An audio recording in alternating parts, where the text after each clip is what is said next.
মাত্র এই গত এক মাসের উদাহরণ আমরা দিয়েছি ওনার কাছে। আমরা বলছি না আমরা বিগত সময়ের কথা বলছি না। প্রায় প্রতিদিন খবরের কাগজে, সোশ্যাল মিডিয়াতে দুর্ভাগ্যজনক এবং লজ্জাজনকভাবে কোথাও না কোথাও কোনো মা, কোনো বোন,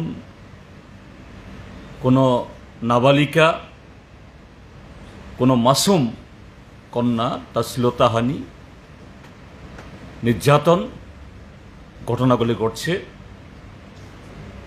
সেই ক্ষেত্রে নামকেও আসতে দু একজন ধরা পড়ে, কিন্তু দৃষ্টান্তমূলক কোথাও এই অপরাধীদের শাস্তির কোনো ঘটনা নেই। মাননীয় মুখ্যমন্ত্রীও পক্ষান্তরে স্বীকার করতে বাধ্য হয়েছেন। তার সাথে হলো সংঘবদ্ধ অপরাধ। হ্যাঁ, অপরাধ কম বেশি সবসময়ই হতে পারে, কিন্তু দুর্ভাগ্যজনক হলো এই অপরাধ যারা মানুষের জীবন সম্পত্তি রক্ষা করবে, তার যে ফান্ডামেন্টাল রাইট, নাগরিক অধিকার, এটাকে রক্ষা করবে, তাদের সহচর্যে, তাদের সাথে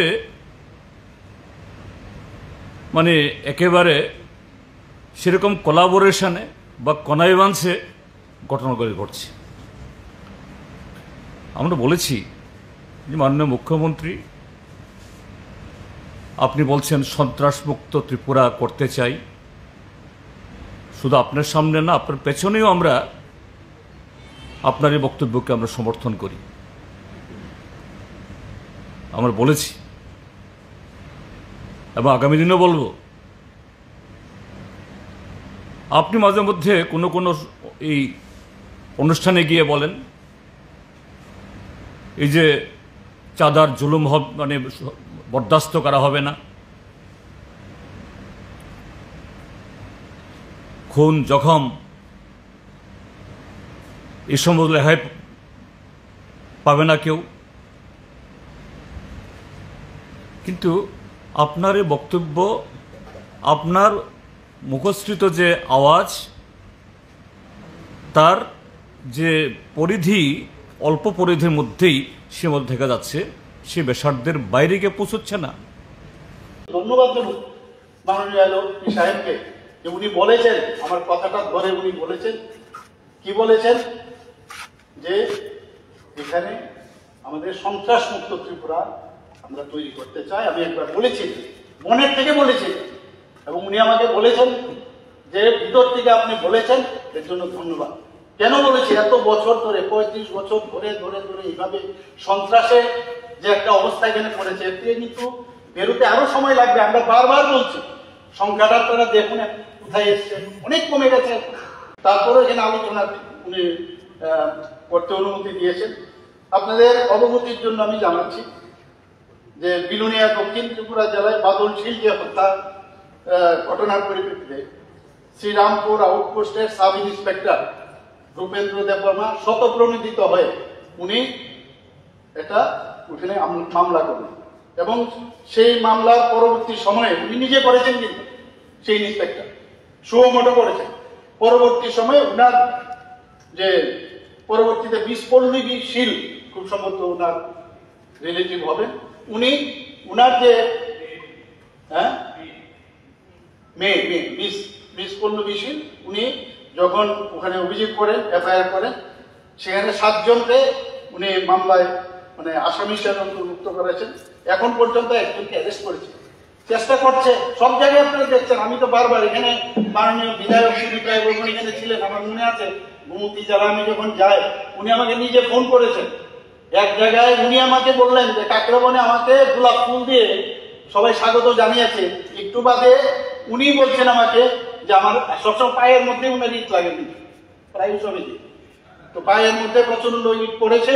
আমি সাথে সাথে এসপিকে বললাম যে আপনি তাড়াতাড়ি যান, আমার কথা বলবেন, আর ওনাকে নিয়ে আসবেন, রেস্কিউ করে যেখানে উনি যেতে চান ওখানে যেতে। তো এগুলো তো আমরা করি, এগুলো আমরা চাই না, কিন্তু এই কারণেই বলছি যে হিংসা মুক্ত ত্রিপুরা আমরা করতে চাই এবং আপনাদের সহযোগিতা খুবই প্রয়োজন। কেন পোষাচ্ছে না? কারণ আপনার সেই যে ইচ্ছা, আপনার যে এই যে ডিটারমিনেশন, এটাকে যদি বাস্তবে রূপায়িত করতে হয়,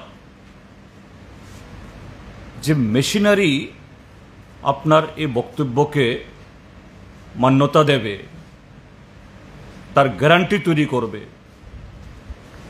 তা কার্যকরী করার জন্য সে ভূমিকা নেবে,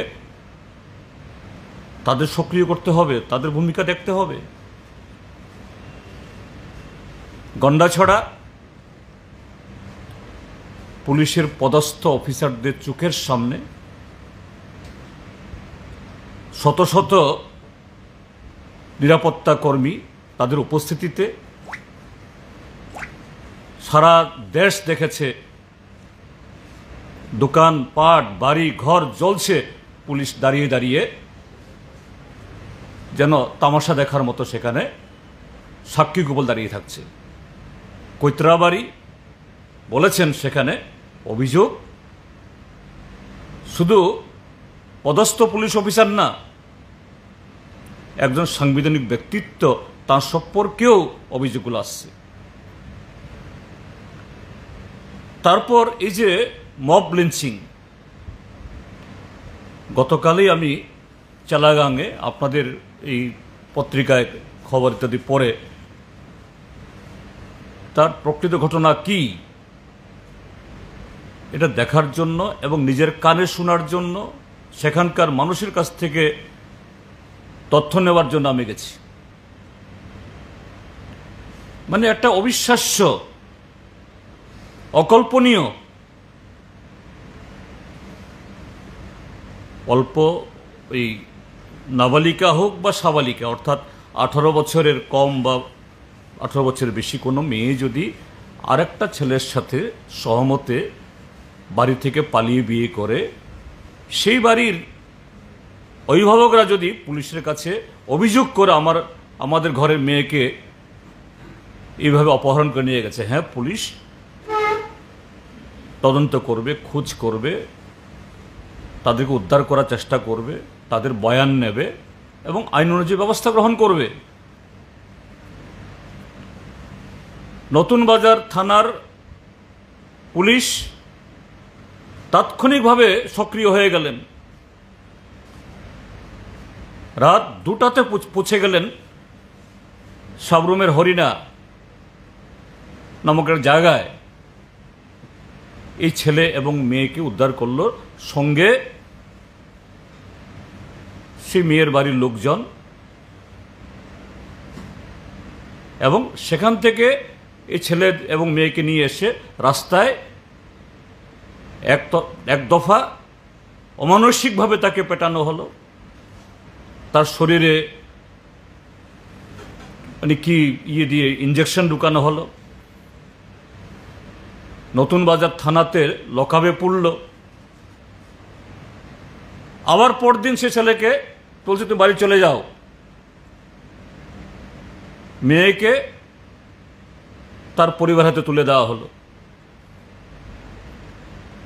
পুলিশ তো কাজটা করতে পারে না। পুলিশ সে যদি অন্যায় করে তাকে কোর্টে চালান দাও, তার বিরুদ্ধে নির্দিষ্ট ধারা অনুযায়ী তদন্ত শুরু করো,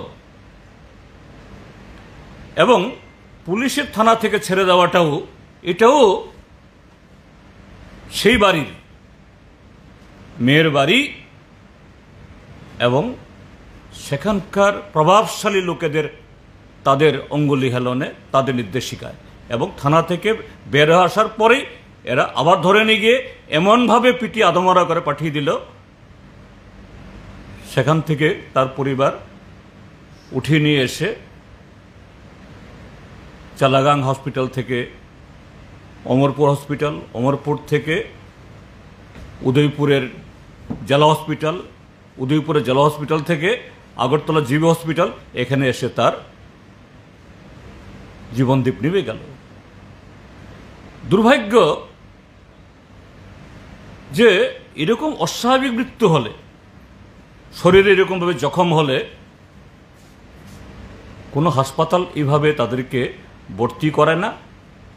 আর যদি মারা যায় পুলিশের কাছে রিপোর্ট করে, পুলিশের অনুমতি ছাড়া সে ডেড বডি রিলিজ হয় না। ডেড বডি রিলিজ হয়ে গেল, যে কাজটা কোনো পোস্টমর্টম ছাড়া, যে কাজটা হাসপাতাল করার কথা, ডেড বডি নিয়ে এসে সেই ছেলে বাড়ির লোক চালাগাং থানাতে নিয়ে গেল। যাই হোক, চালাগাং থানা একটা প্রাথমিক দায়িত্ব পালন করেছে, তাদেরকে অমরপুর হসপিটালে নিয়ে পোস্টমর্টম করেছে। ছেলের বাবা মা তারা এফআইআর করেছে। নতুন বাজার থানার যে পুলিশ অফিসার, যার নেতৃত্বে ঘটনা হয়েছে, শাসক দলের একজন হুমরা চুমরা, তার নামে, এবং তাদের অভিযোগ সেই থানারই একজন পুলিশের কনস্টেবল এবং একজন এসপিউ,